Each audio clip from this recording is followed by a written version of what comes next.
India today, ఆజ్ తక్, see voter ఇలా ముగ్గురు చేసిన సర్వే ఏదైతే దేశంలో ఇవాళకి వాళ్ళ ఎన్నికలు జరుగుతాయి అంటే ఈ నరేంద్ర మోడీ సర్కార్ 9 నెలల క్రితం వస్తే ఈ 9 నెలల తర్వాతన తొలిసారి జరిగినటువంటి సర్వే అని చెప్పాలి.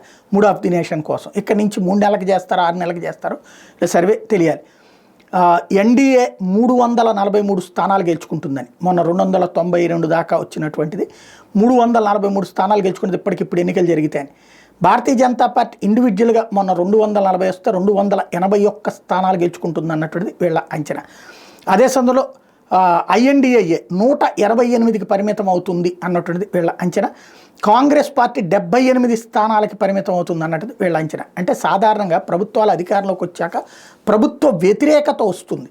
కానీ భారతీయ జనతా పార్టీ గుజరాత్లో ఇంప్రూవ్ అవుతూ వచ్చింది, ఉత్తరప్రదేశ్లో ఇంప్రూవ్ అవుతూ వచ్చింది, మధ్యప్రదేశ్లో ఇంప్రూవ్ అవుతూ వచ్చింది, లేదా దాదాపుగా 1-2% అటు ఇటు తేడాతో సస్టైన్ అవుతూ వచ్చింది. అట్లాంటి సస్టైనబిలిటీ వీళ్ళు కంటిన్యూ చేస్తున్నారు బీజేపీ వాళ్ళు అన్నటువంటిది జాతీయ స్థాయిలో ఇప్పుడు ఇంకొంచెం ఇంప్రూవ్ అయ్యారన్నటువంటిది ఇప్పుడు ప్రూవ్ అవుతుంది.